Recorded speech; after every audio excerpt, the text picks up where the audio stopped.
Okay, I think we can start.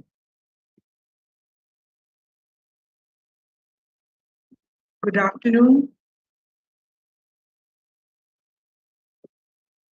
Good afternoon and Assalamu alaikum, dear parents.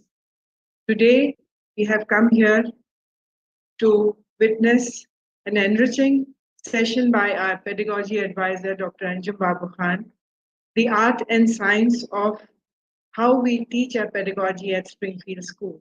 We welcome you all to this enriching session, and I request our pedagogy advisor, Dr. Anjum Babukhan, to enlighten us with her knowledge and her expertise.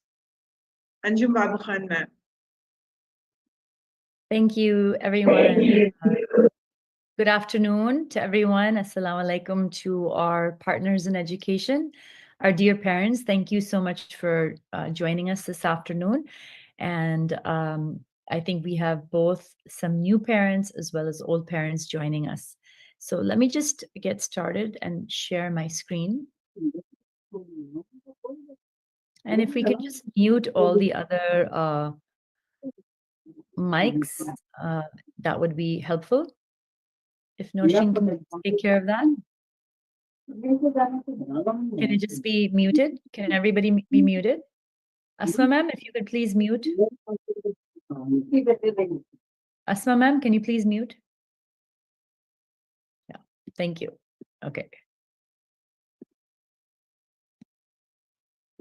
Okay, so today we are going to be talking about a very critical aspect of what we rest our pedagogy on.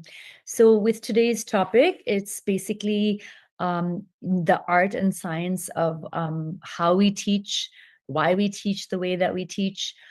So I'm going to do a little bit of a deep dive because there are several aspects to our pedagogy. But in order to do justice, I think I'm going to explore just the multiple intelligence angle right now. We have a lot of talk about AI and artificial intelligence these days. And you might be wondering that, okay, in the age of artificial intelligence, how is multiple intelligence going to help my child? So I'm going to be taking a look at that and then get a little bit into other aspects of our pedagogy. So I'm currently writing a book, actually, my second book. My first book was on brain compatible learning, which is also a part of our pedagogy, the art and science of how we teach. And this one is on multiple intelligences. So I'm really excited. I've got about 4 chapters done and another 6 to go. But I'd love to be sharing that with all of you soon once it's finished. So first, let's take a look before we talk about multiple intelligence. Let's just for a moment talk about the definition of intelligence itself. We often, will just very kind of generally, call somebody, oh, that person, we hear them speak or we hear them do something that's really creative or kind of path breaking, and we say, oh, that person's very intelligent, right? Intelligence defined as the ability to think, learn, and solve problems, but it also encompasses a lot of very different, varied cognitive processes. And intelligence is not something that you're just born with, but yes, sometimes certain people have a natural propensity to be talented in a particular area, but it's also nurtured by the environment. So there is an aspect of nature and nurture. Also, when an individual chooses to do some deep practice and deep work in something, they become very proficient, competent, or intelligent on that aspect as well. But for many, many years, intelligence was basically defined by a standardized IQ test, testing only your verbal and your analytical ability. But since the 1980s, thanks to Dr. Howard Gardner, we've evolved that definition because he has found that there are so many, 8, in fact, different intelligences, and they light up different parts of the brain. And they are very much demonstrated in different ways, and they're distinct from one another. So since for the last 30 years, we've adopted multiple intelligence, and our school in Springfield School In fact, we have been pioneers in establishing multiple intelligence methodology. And we have adopted the motto, the more ways we teach, the more children we reach. So let me talk a little bit about that in a little while. But what is the difference between traditional views of intelligence and modern views of intelligence? Like I said, initially they were measured by an IQ test that measured only your verbal and analytical ability. But modern view suggests that intelligence is something that is very multifaceted. It also includes the social and emotional and the visual and the spatial, the creative, the naturalistic, the bodily kinesthetic. It's a much more broader understanding of abilities and competencies. Now, what is the role of the brain in our intelligence, right? Obviously, the brain's complexity, this is the crown jewel of the human body, right? That we have been blessed with by God. And it enables various forms of intelligence. And they often say that we are using only a very, very minor aspect of the potential that our brain has in our community itself, right? You can see so many people who are, doctors, but they're also hafiz. In Islamic history, we have polymaths who are philosophers, poets, hafiz, and they made incredible landmark discoveries in the sciences. So the brain's potential is huge, but we tap into only a very small amount of it. So it's very important that we expand our definition of intelligence, because if we go with that old traditional thing that, okay, it's only this, then we are only going to be actualizing only that much.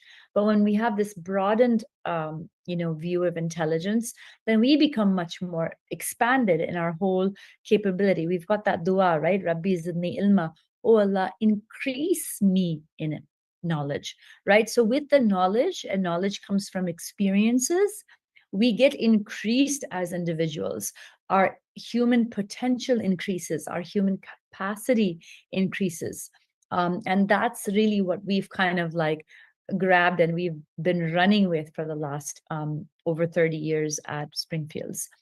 So we know from brain research that our brain possesses a natural neuroplasticity, meaning that it is malleable, and it's not just in childhood, but actually throughout our entire lifetime. We can continue to grow neuronal networks. We experience something, we practice it, it is going to change our brain, even as adults, more so with children. So maximum exposure, maximum enrichment, maximum empowerment is actually the way to go. So different regions of the brain are responsible for different cognitive functions, and they, are reflecting these diverse capabilities that we're having. And how, when we, especially because we know about brain compatible learning, that was my last book, we're tapping into how we can maximize, impacting in a very effective way the brain. It's about teaching with the brain in mind. And that's another aspect of our pedagogy, is brain compatible learning. That, coupled with multiple intelligences, we kind of have a blueprint for brilliance, right? We have this blueprint for helping our children become brilliant. And it's very important that as partners in education, you have an understanding of this, you have a buy-in for this, and you become our partner in helping this. So not just in school, that it's the school's responsibility, but a lot of has to do with what your child does at home, because he's only with us for about, 6.5 hours, but the rest of the time he is with you or she is with you. So what can we do? So if you become enlightened about it, this kind of helps us help our children. The overview of multiple intelligence theory is that there's, at least 8 distinct types of intelligences. And we're going to be going over each and every one of them. So I'm not going to read it out right now. What has been the impact of multiple intelligence on education? Well, it's been making its way into classrooms all around the world. There's, in my opinion, as a experienced and seasoned educator of over 30 years in this country, there's many who talk about it, but very few who actually implement it or understand it and are able to actually disseminate that to their children. I've gone to schools, good, medium, bad, like all types of schools all around the country. And I've seen it. I've seen what they do. I know how hard we have worked and we have tinkered and iterated with this theory on implementing it within our campuses. And it's a lot of work, but we believe that it is very important because we believe that that's what's going to help our children achieve that full spectrum of human potential and help them realize their individual and unique strengths that they have. And that's our goal. We want to help our children unleash that God given potential within them. We want to help them to bring that out. We want to help it to blossom. Springfields is, of course, the nature metaphor. It is a fertile ground where we want to unleash and blossom all these potentialities that God has embedded within us. It's like a seed. When we plant the seed, we nurture it, we give it the right environment, the sunlight, the water. That is when something can grow to its full potential.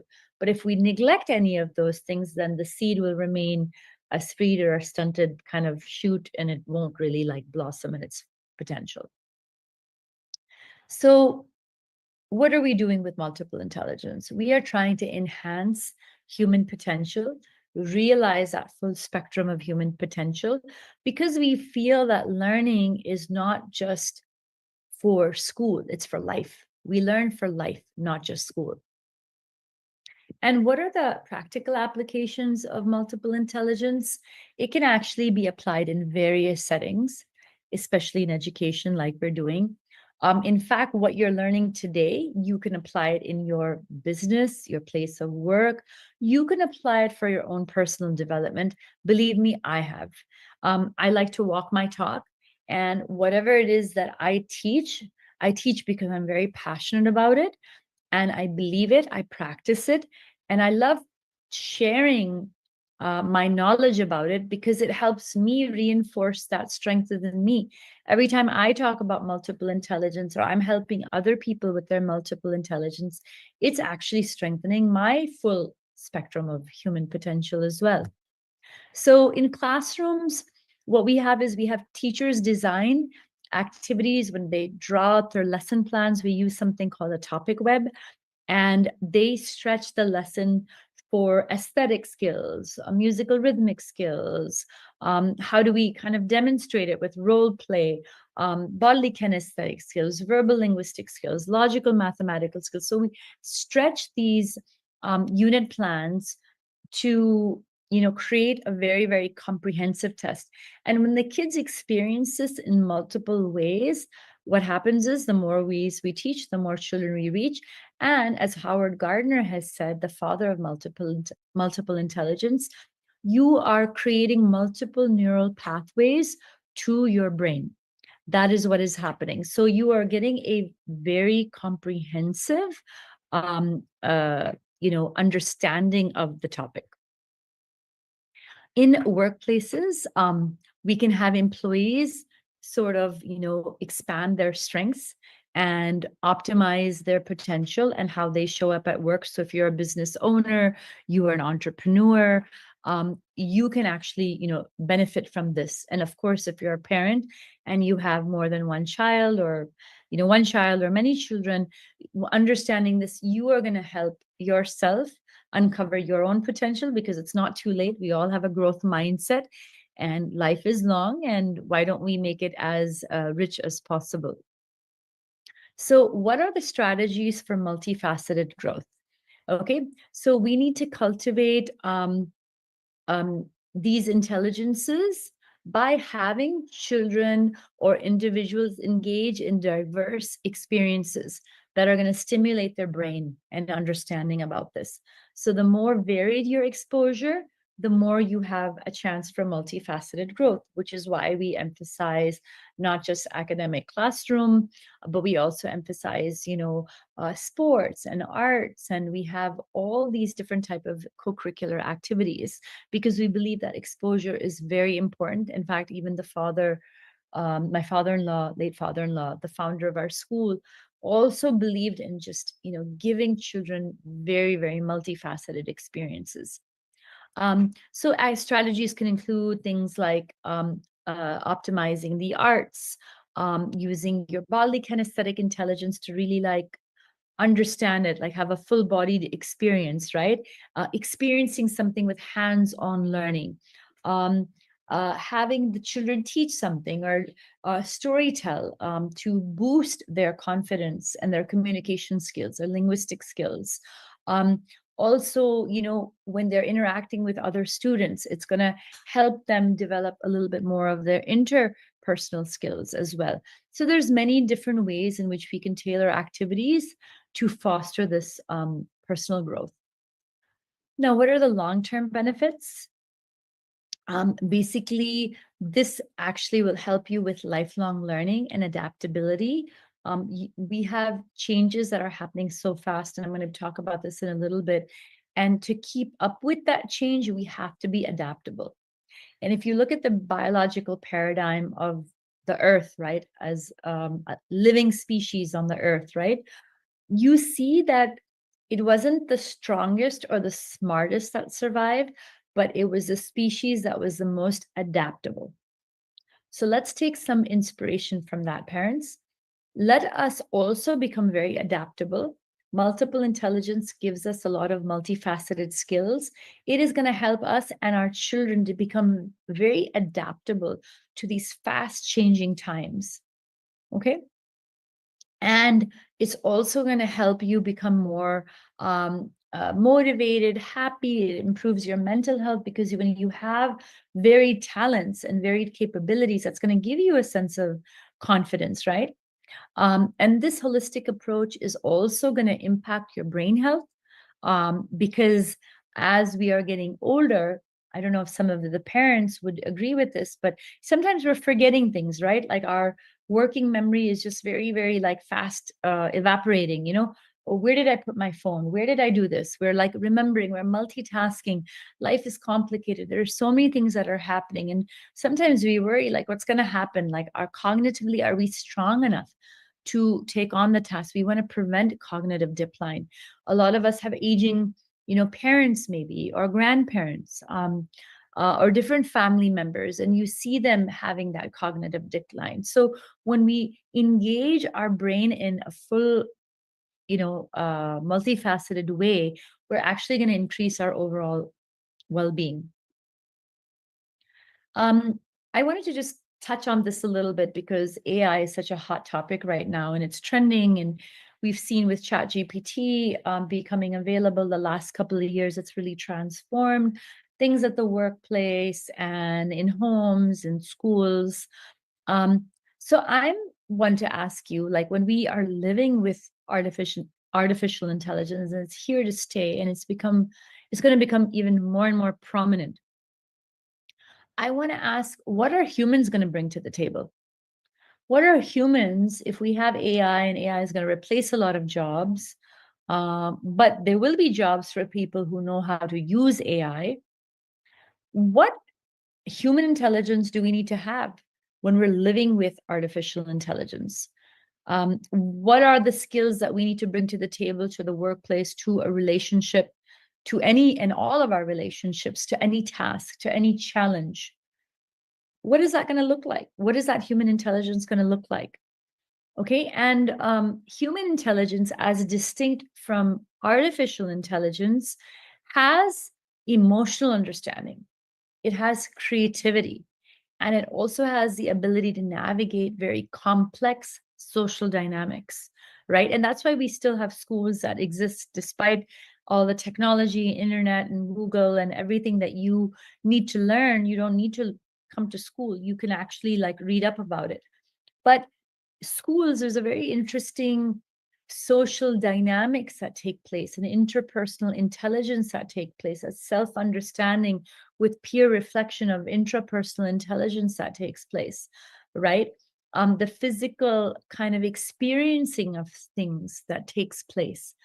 And this is what is very different from artificial intelligence. Artificial AI can actually take a lot of data, and it can perform it at an astronomical speed, which a human cannot. There's no way a human can compete with that level of high, fast processing, right? But there's so many, we have to look at what unique things human intelligence has. And how we can develop that further so that our children remain relevant in the future, their future roles, their future careers, and how we can live with AI and MI very synergistically. I mentioned this a little bit before, but cognitive health is going to be a little important. You probably would remember the time when your parents, I'm talking to the parents here, remembered a lot of phone numbers by heart. And then when we have our smartphone, all the numbers are here. So aside from, I think, maybe one or two numbers, I don't really remember anybody else's numbers. I don't think I even remember all my family members' phone numbers by heart. So as AI takes over a lot of our cognitive routine tasks, it's very vital to all the more exercise our and nurture our mental capabilities, right? And when we are engaging in intellectually stimulating activities, it counters the cognitive decline and maintains our brain health and our ability to adapt to this fast changing environment as well. So, what is going to be the future of human intelligence? What are we doing today that's going to help our children for tomorrow and ourselves for tomorrow? There's going to be an intersection between AI and human intelligence. But here we're at an advantage because we have multiple intelligence that we're teaching here, right? Our kids are not just going to have that single digit IQ, they're going to have an EQ and an SQ and many different types of quotients along with it, inshallah.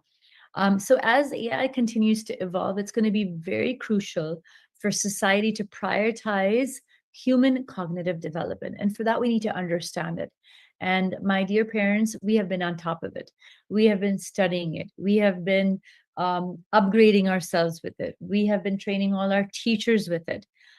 We are focusing on things like creativity and critical thinking and developing an emotional intelligence and bodily kinesthetic intelligence and getting our bodies involved because we're limited to these smart screens and these everything is tech savvy, and our health is declining. It's not just our mental health, but our physical health is declining. So future education and training, we're going to need to prepare individuals to have a very collaborative future with AI. Oops, I think I went up ahead. So MI is going to be very great for multiple intelligence. It's going to be very great for giving us brain exercises. In fact, that's what my next book is about.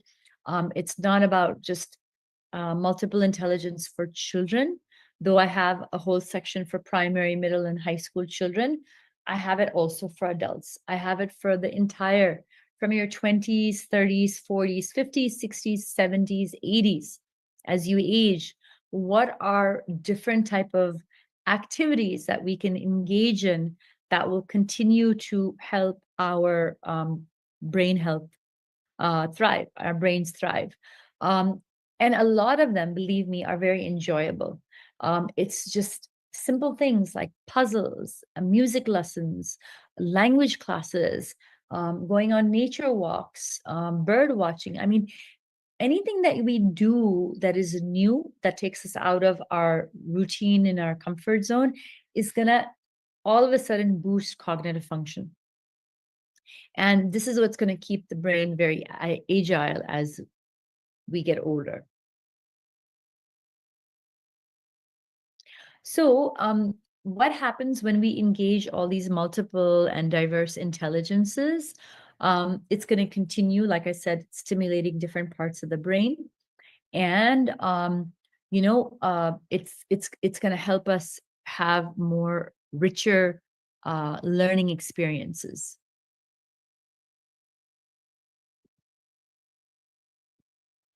Okay, so what do we need to do for that? we are constantly working on with our heads and our teachers, our heads of departments, our coordinators, trying to create a very effective learning environment that is recognizing and valuing the diverse intelligences in each and every one of our children. Because we all understand that all children are unique, all children are different, and they all learn in different ways and they learn at different pace. Okay, we might have to rejoin after 10 minutes. So just, or you'll have to wait for me to rejoin after 10 minutes. So just a heads up. This can be, this happens the way that we set up our classes, our lesson plans, our school programs, our collaborative projects, our different co-curricular activities, the different special talented teachers that we have who we bring in, and we help develop all that in our flexible and creative learning environments. But let me now, that's a little bit about AI and kind of like why it's important. I just wanted to talk a little bit about that in the face of AI, because for the TIC, the Association of International Schools in India, I had just done a presentation recently on AI and MI and what's going to be more important. Actually, both are going to be very important, like I said. So let's now kind of get into the pedagogical aspect a little bit further. Um, you all know what our vision and our mission is. We are focusing on two things, which is character and competence. What I've been talking to you about today, the brain compatible learning and the multiple intelligence, is building our competence of our children. And we want to help our children become proactive leaders and global citizens. And what we do in our mission is that we're always trying to provide learning places that are nurturing spaces for holistic growth. So, what does that mean? We develop their multiple intelligence. As a result, we're building their 21st century skills, and we also want to build their universal human values. This is kind of our pedagogical chart. I am concentrating more on the competence part today. Another day, we will talk about the character part. Otherwise, it's going to become very long, and you probably have a lot of things to do on a Saturday afternoon. So I don't want to take up too much time. Too much information is also not good. Like I said, I have been going to the most world-renowned universities, whether it's Cambridge, Stanford, Harvard. I got a degree a few years ago, but I've been going for over 13 years to Harvard. I keep learning because I want to learn from the best, and then I want to bring it back to India. I'm kind of like that bee, and I want to go to all these global gardens and gather the nectar and come back and make the honey and let our, children, our teachers, taste that sweetness of this honey that's been, the nectar that has been received by all those things. So one other such thing was the Singularity University, and it was just talking about all this exponential technology that's happening. It was in Switzerland. This is just one example that it's not just academic, but it's also these very, very the business leaders come to these things, and I go and I learn, and I want to keep our pedagogy on top of it. Here, we have learned that when we look at the last 9,000 years, growth was very slow. We had the agricultural evolution, we started irrigation, we discovered, mathematics. There was a peak of Rome in Greece, and then there was a second agricultural revolution. But look what's happened the last just 150 years or so. Less than 200 years. The growth has been exponential in terms of what has happened.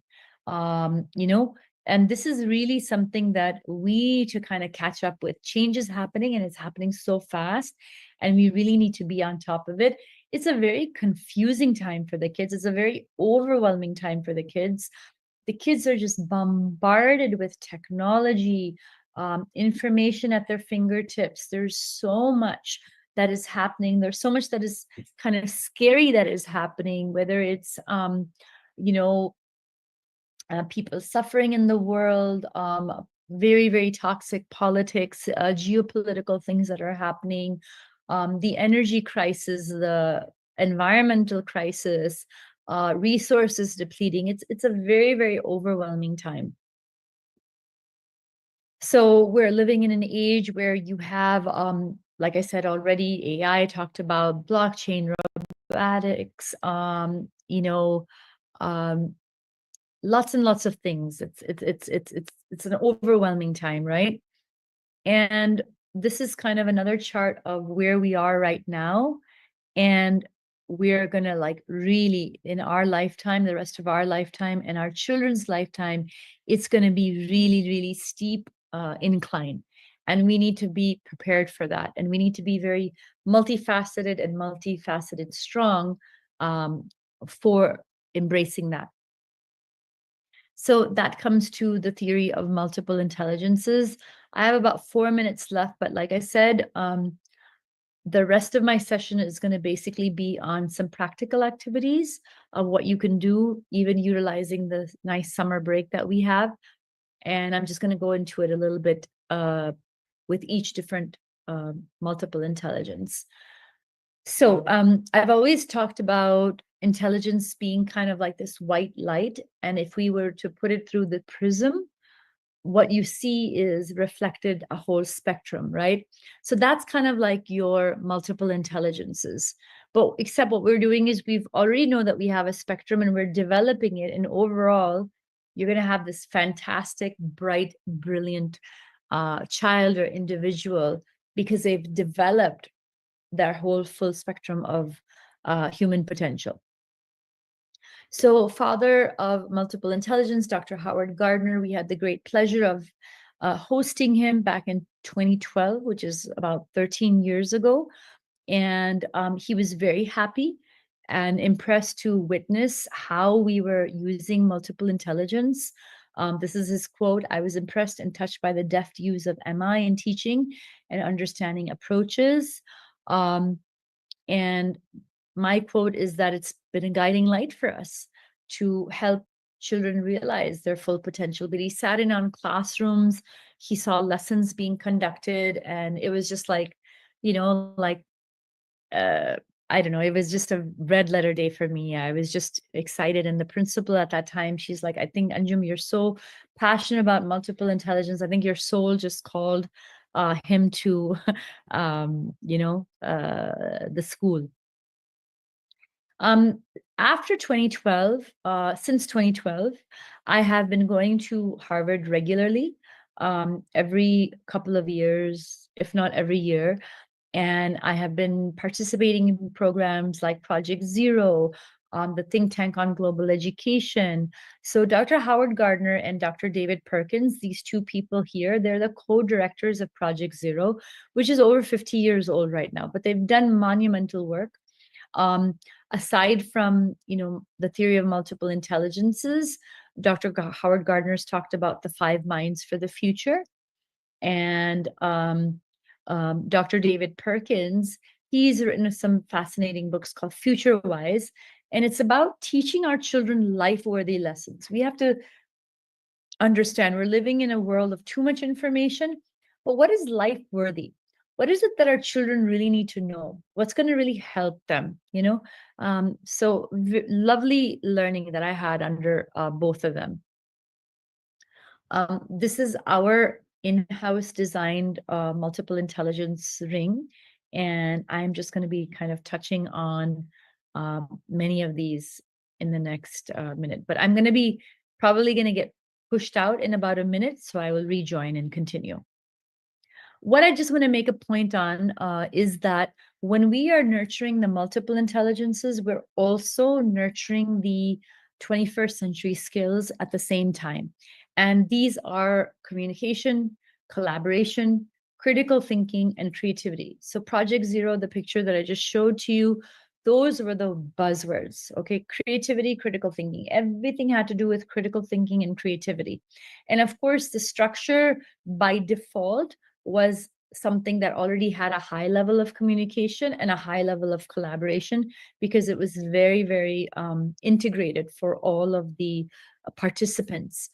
Um, and that's actually the advantage that they have, is that they already have that type of environment in the US. Whereas in India, it's a little bit more like, the sage on stage and all that. And we're trying to get away from that and have the teacher become more of a facilitator and give children the opportunity to actually let these skills shine.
Yeah, I'm just joining. I just joined.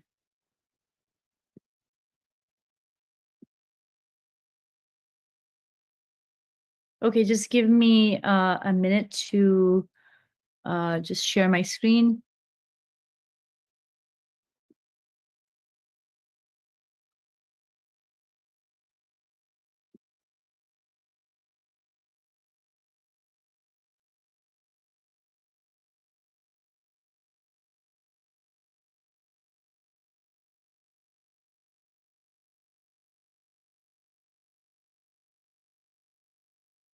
Okay, I'm back.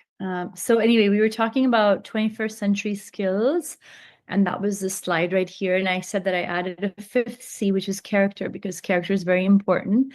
And the next slide, I'm going to show you how I've lined up the multiple intelligences with the 21st century skills. And you'll see that these intelligences are related to creativity. Interpersonal, naturalistic are related with collaboration, right?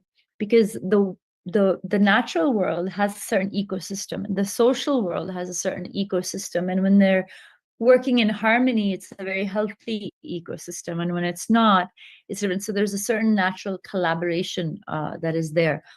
And we can learn a lot from nature, like the nature metaphor. After all, Springfields is one such metaphor. Logical, mathematical has to do with critical thinking, verbal, linguistic, visual, spatial, with communication, because nowadays a lot of our communication is visual, right? Whether you look at ads or Insta Reels, or, it's a lot has to do with visual communication, is just as important as the written communication these days. And then intrapersonal and existential is probably what would be relevant with character. Okay, so one of my favorite quotes by Einstein is that knowledge is experience, everything else is just information.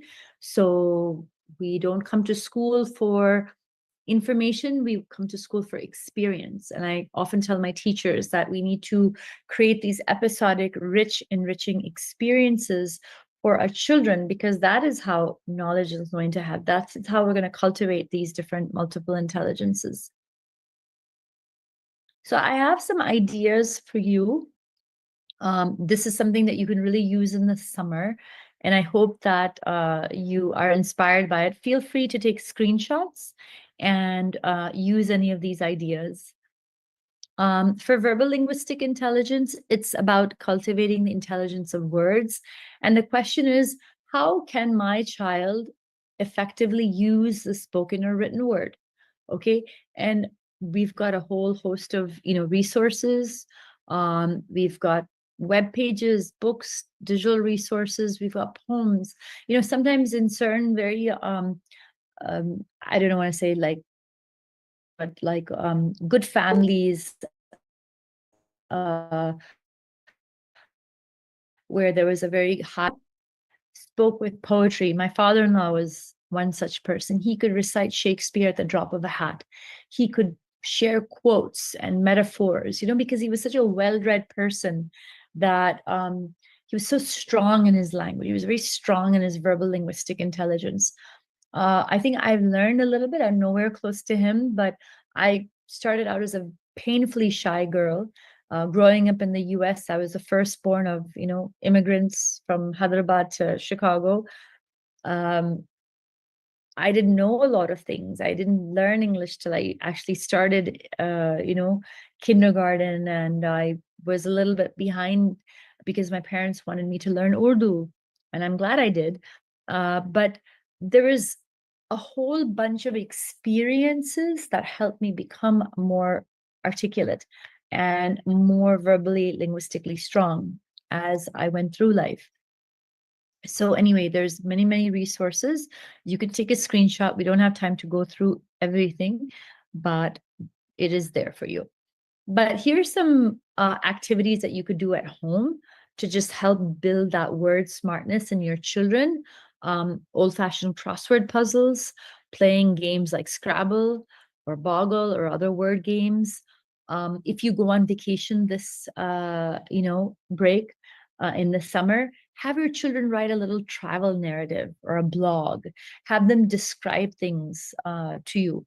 We have a lot of kids in our school that write for the school edition of the newspaper, and it gets published, and they feel very proud when their article gets published. You can even have children write a letter to the editor in response to articles as well. We can use a lot of different digital resources nowadays that we have.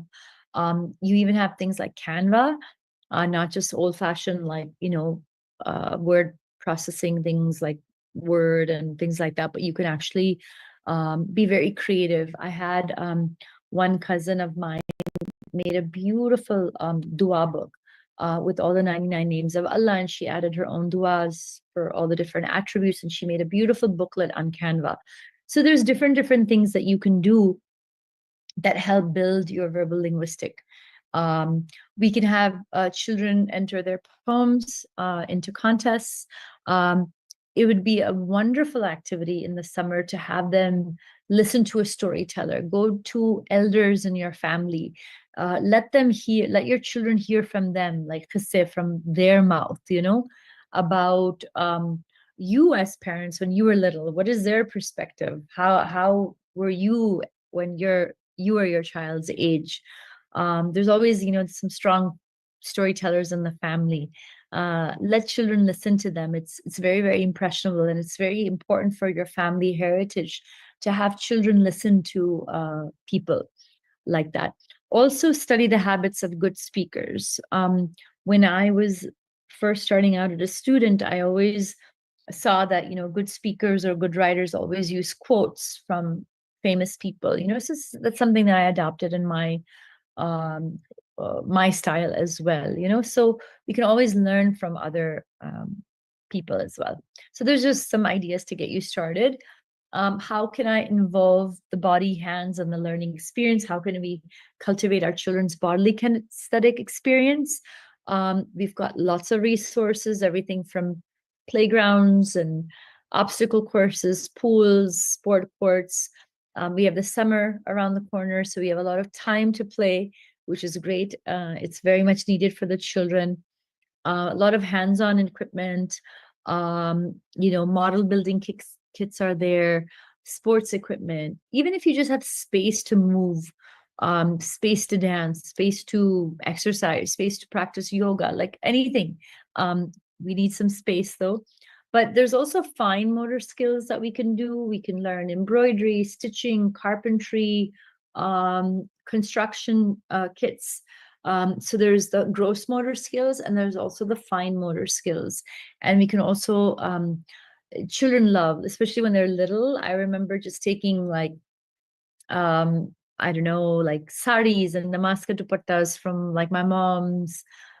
She had this like sewing basket and the things that she was going to stitch, and we would just kind of, play make believe, imitate our grandmother and aunt and mom and like what they do in their saris. And I mean, it's just nice to have props and costumes for drama, role play. And little kids, they love to, get into these things, that imaginary world when before 7, I think. It's a very enchanting time. And then they grow up and real life is not as interesting as it is in that enchanting time. So let them experience things. Let children explore it. When they explore their bodily kinesthetic intelligence, it gives them a different level of confidence. I remember when I was young and when we were doing gymnastics, when I was able to do a cartwheel or a round off, when I was able to do some stunts on the horse, the gymnastics thing, I felt so good about myself. When I learned how to skate, I felt so good about myself. It gives you such a boost of confidence when we master physical skills. So this is also something that is important that we can do. I learned stitching and embroidery. I did an interiors course. I love to draw. So anything that I did with my hands always gave me a great deal of confidence. So I think it would be the same for your children as well. So give them time to play, give them time to experiment, even in the kitchen, make, bake, try out different recipes. All of them don't have to be edible, but just that whole trying of that hands-on experience is lovely. Here's some more activities that you can do. You could take a screenshot of this because I think it's going to become a little time consuming to go through each and every one of them. But there's, mini marathons, 5K run, 10K run. There's mechanics and Legos, and I already talked about plays and skits. So lots of things that we can do. Logical mathematical is the intelligence of numbers and reasoning. So how can we make children to be very comfortable with numbers, calculations, logic, classifications, and critical thinking? Lots of resources to help over there listed there, including strategy games like chess. We can, create like little do-it-yourself, like science kind of experiments at home. You have a lot of things there right now. There's coding. Coding is supposed to be really great for your, mind. So there's a lot of like animation series or whatever. Kids can actually learn that. Um, you know, Understanding facts, figures, statistics, quantitative data. How do we discern that this information is accurate or not? What is the source, to employ our critical thinking skills? It's not about what knowledge you know, but what do you do with that knowledge? How do you synthesize it, analyze it, evaluate it, create something new from it? These are some nice summer ideas for all of you. Different games, even Monopoly is really good. I know my boys really love playing Monopoly. Sometimes the game would go on for hours. I loved following recipes as a kid. You could search for outdoor patterns or places that you visit. You can use the science toolkits. That was always very cool. You can make up analogies together. You can experiment with kitchen science. You can use different things that reinforce math skills. Musical rhythmic intelligence. How can I bring in music, environmental sounds, or utilize rhythm and melody to enhance my child's learning? A lot of exposure to different musical genres, exposing them to your grandparents' era, then your era, the time that when you got married, what was whatever. Now you have all these remixes, right? That were probably around when you were, young. Also experiencing a variety of natural and created sounds, maybe identifying the birds that are chirping in your neighborhood. You always hear them after Fajr time. How do you manipulate materials to create different rhythmic sounds? Um, when you learn an instrument, it could be like the keyboard or a guitar. That actually lights up maximum parts of your brain, according to neuroscience. So it is a very full brained activity because you're reading the notes, you're using your fingers and hands, right, to hold the instrument. Your auditory, you're kind of, monitoring how the sound is coming out with your auditory. So it's a very, very full lighting up the brain activity to learn an instrument. There's also a lot of different things that you can do. You can create new tunes for common popular tunes like nursery rhymes or old songs, and you can change the lyrics around. Here's some activities that you can do. You can do, you could just take a screenshot of this.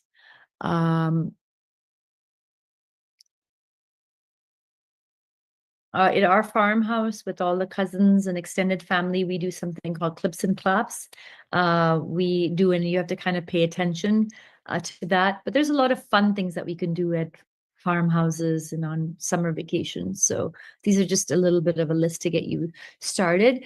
Some kids, they like to, use the online singing sites like Smule, and they can exercise their vocal cords and see how they're doing in that. Intrapersonal, how do you cultivate the knowledge of self-knowledge? There is a very famous hadith that said, he who knows himself knows God. So it's very important that we understand ourselves. And I think this whole MI journey, this whole multiple intelligence journey is going to help you realize your potential. It's going to help you to know yourself, and it's going to help you appreciate this God-given potential that we have within ourselves. Everything from like journaling, meditation, yoga. There's, in Sufism, we've got muraqabah, right? Like to kind of just concentrate and focus on our heart. And your heart as it's beating, it's like Allahu. So there's a lot of different things that we can do to cultivate self-knowledge. These are just some ideas: writing reflections, writing a autobiography, or kind of like a lifeline of significant moments of your lifetime. Maybe creating goals, like SMART goals on what to achieve. Maybe what are your summer goals? We just had Ramadan, like what were your Ramadan goals? So if we have goals, then we work towards that. We self-monitor ourselves on how we're working with that. We could write essays from the perspective of different figures, historical figures. We can keep a journal. I love making a scrapbook. I've always done that since I was a teen. In fact, for my 25-year anniversary, I created a scrapbook for my husband. When my children turned 21, I made a whole scrapbook for them. So I love to kind of be that family historian and put things together, put very important, significant events together, and use that as a springboard to reflect and see how we've grown, how we've evolved. Interpersonal, now it sounds similar, but inter is between people and intra is within, right? It's the intelligence of social interactions. And there's a lot of opportunities to do this at school, but I'm sure in the summer we can create a lot of activities as well. Especially when you have multi-age, family members, cousins, you're getting together, neighbors, friends in the neighborhood. There's a lot of things that we can do. You can work in cooperative groups to complete a project. Maybe there's going to be, like in school, we'll organize like a lake cleanup drive. We've created like bird feeders. They've taken on projects and they've done that. And there's a sense of accomplishment when you can get together in a group and you're putting all the group strengths together to do something, right? You can also interview people. It's a great opportunity for kids to interview people. In fact, I would suggest in the summer, interview the elders of your family. Have a list of questions and ask them about life. It's like a peep into a different era. And a lot of our kids, this is They can't even imagine that in sorry, imagine how it was to have like a landline, or have to write letters and wait for days to receive it. So when you have them talk to different age group people, it gives them a different interpersonal intelligence. Because our nanny, she was there in the US when I was growing up, and talking to her, interacting with her, I had like a peek into a different era altogether. And I would have never had that had I not had those interactions with my nanny. As a, American born Desi, I would have had absolutely no understanding of that.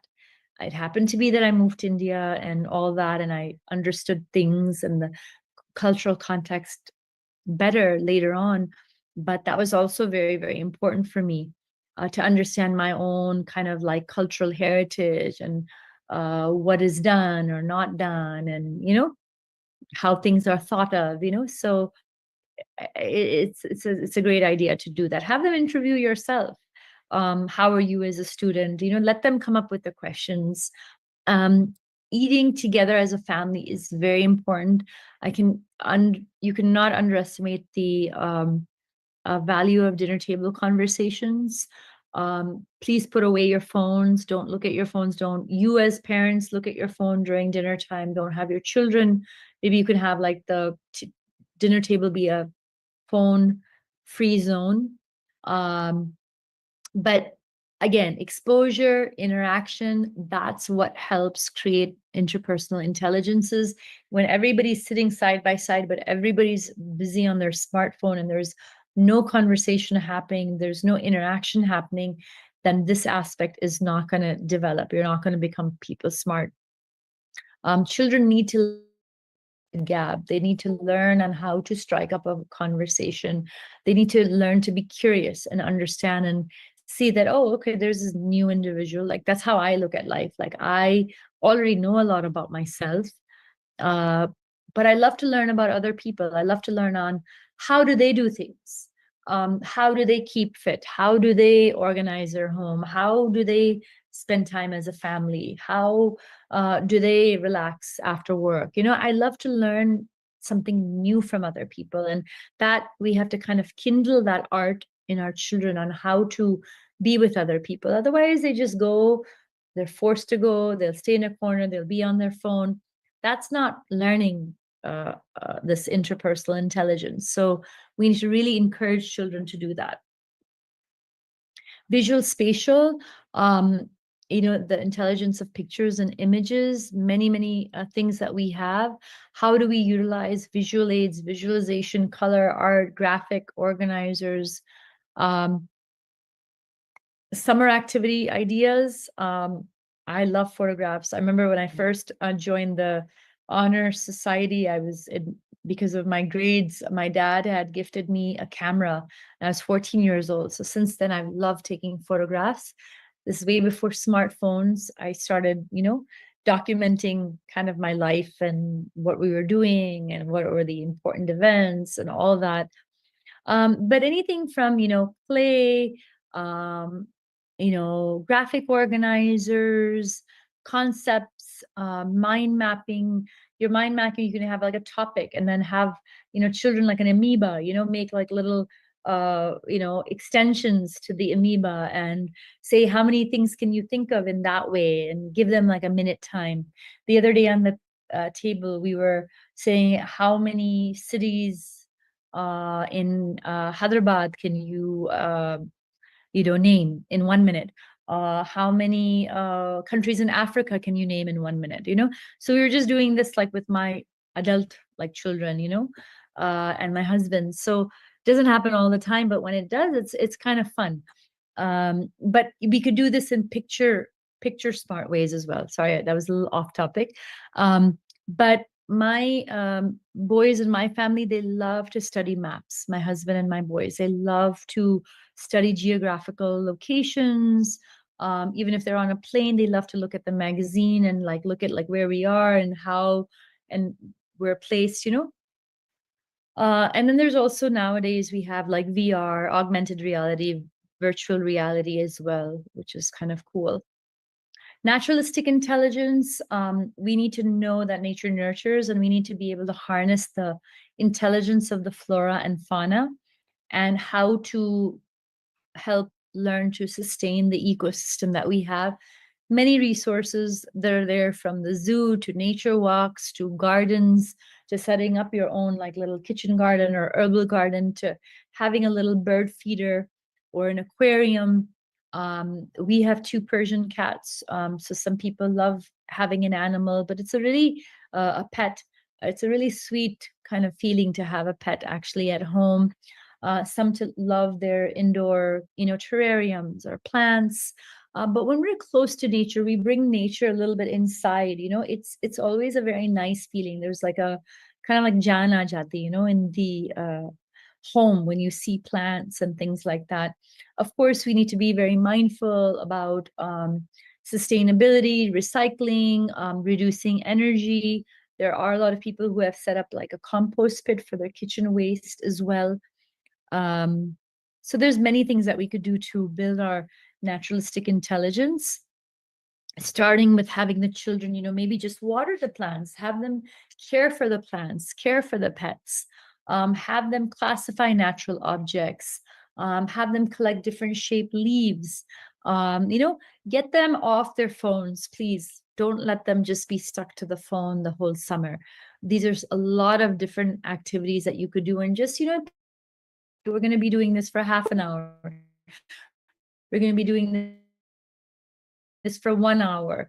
I gave you an activity for like 1 minute, but you have to pull them away from these crazy, phones, please. And there's the whole world is out there to explore. Also have them recycle, maybe separate like the newspapers and the papers and the mail that needs to be thrown away into, like a raddi pile that later on gets taken and weighed, from regular trash. I mean, we do that at home, segregating our waste. Also being a little bit mindful about how much consumption of energy we're using in our home. I know it's summer, it's hot, we need some cooling, but turning off lights and turning off ACs when you're not in the room and stuff like that, being mindful about how long their shower is. These are the habits that we can teach children from a very young age.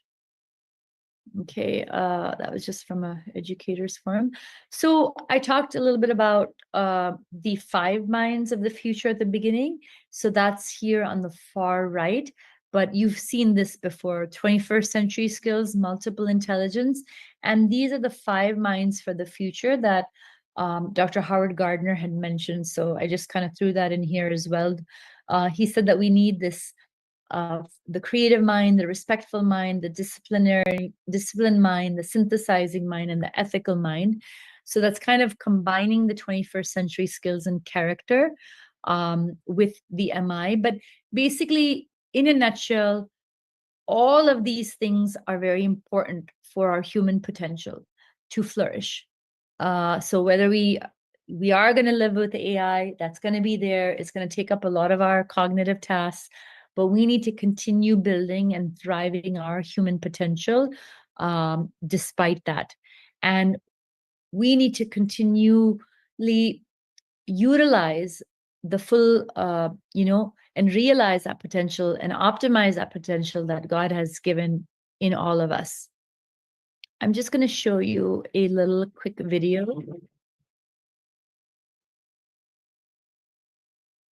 Once upon a time, business as usual was often good enough.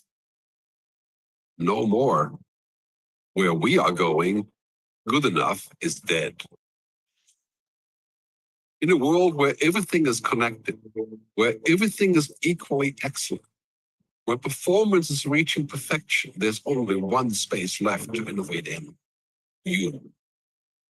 Right now, you are a central point in the raging tornado of change fueled by digitization, mobilization, augmentation, disintermediation, automation. Well, the list goes on. Science fiction is becoming science fact. Think about self-driving cars or computers that can learn and think. The way we work will never be the same. The skills we need will be dramatically different. Winning or losing are now happening faster than ever before. So what's your response? How will you discover new opportunities in one of the most transformational times in human history? Are you driving change or are you being driven by it? Disruption has become the new normal. With change, it's always gradually, then suddenly, well, things really have stopped happening gradually. This change is exponential. Everything that used to be dumb and disconnected is now wired and intelligent. Cars, cities, ports, farms, even our bodies will be wired with sensors and will talk to each other. These game changers are also combinatorial. They amplify each other, creating a perfect storm of change. Quantum computing fuels big data. The Internet of Things fuels artificial intelligence and deep learning, which fuels robotics. However, anything that cannot be digitized or automated will become extremely valuable. Human-only traits such as creativity, imagination, intuition, emotion, and ethics will be even more important in the future because machines are very good at simulating, but not at being. Yes, robots and software will do some of our work, but this will allow us to focus on things that cannot be automated. To imagine change squared, you've got to start engaging more with what might be, not just with what is. Immerse yourself in the immediate future, 5 to 7 years out from today.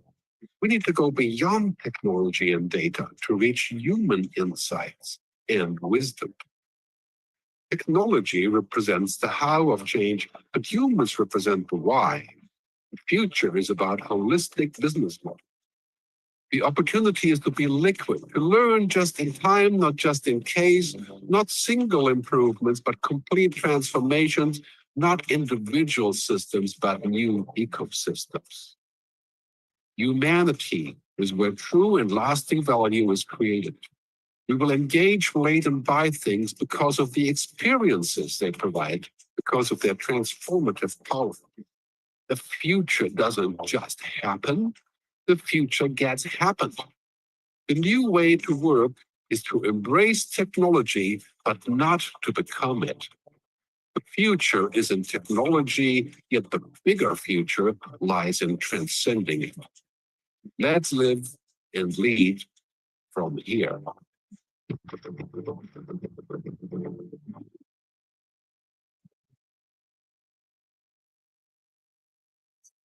Sorry. Okay, so that was just a little bit video talking about how, what's happening in the future and how, the human aspects of being is very, very important. And that's what we're kind of concentrating on with multiple intelligence. So in conclusion, we feel that our pedagogy, the art and science of how we teach and what we have been pioneers about for the last, over 25, almost 30 years, is something that is still very, very much relevant today. It is probably more relevant today than yesterday. And it's going to help reveal the vast potential within each and every child. And by understanding and applying these concepts, we're going to help everyone with their personal growth, their good educational experience, their cognitive health, in a increasingly AI driven world.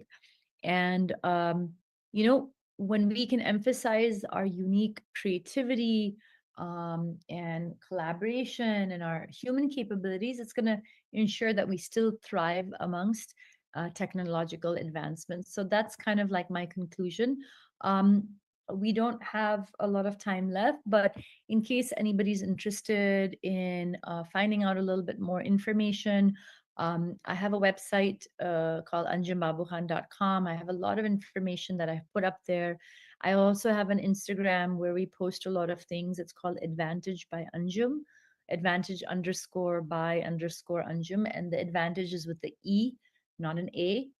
And I have my last book was Brain Compatible Learning. If anybody is interested in having a copy on their home shelf to, be a proactive parent and help your children along, there's a link for that as well. So that is all from my side. I will hand over now to Humaira, and we can conclude then. Thank you so much, Anjum, for this insightful session. Tips for our summer vacation for our kids, how we can, utilize AI.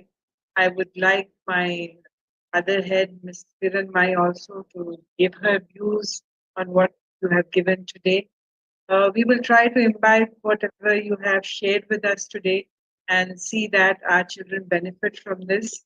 And I request parents also just look into this, the tips she has shared. We will definitely share it with you also again during the summer vacation so that you can utilize it for your kids.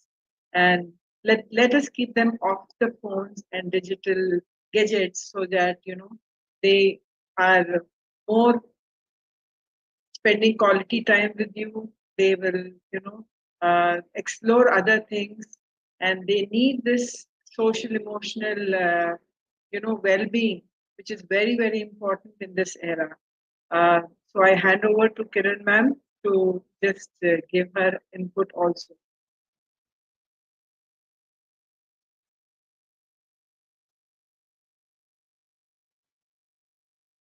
Thank you, Ms. Anjum Babukhan, ma'am, our esteemed pedagogy advisor, for delivering an insightful and engaging webinar on teaching pedagogy and multiple intelligence. Your expertise and dedication have been invaluable to both teachers and parents, ma'am. We also appreciate the enthusiastic participation of our parents and teachers, whose presence and engagement enrich the experience. I'm sure that the knowledge gained will empower them to effectively guide our students and support their educational journey. Thank you, ma'am, for sharing your expertise and enhancing our understanding of effective teaching and learning processes. Thank you all. Have a good day. Thank you. Have a good weekend, everyone. Thank Bye. you.